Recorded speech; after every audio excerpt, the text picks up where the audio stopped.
God se grootste gawe is sy teenwoordigheid in jou. Luister baie mooi. Die grootste krag in die heelal lê nie in geld, roem of invloed nie, maar in 'n hart waar God homself woon.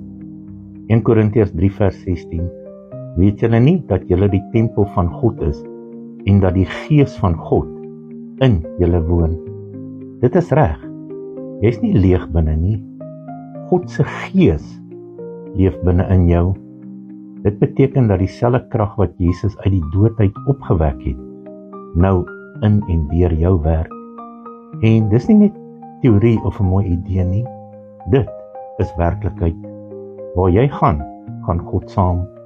Wanneer jy praat, dan praat sy Gees deur jou. En wanneer jy bid, dan beweeg die hemel saam met jou.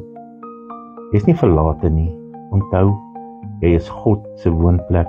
So staan op vandag en sê met geloof, die Gees van God woon in my en ek is tot alles in staat deur Christus wat my die krag gee. Deel dit met iemand vandag, wat hulle ook weet, God se grootste gawe is sy teenwoordigheid en krag binne in ons.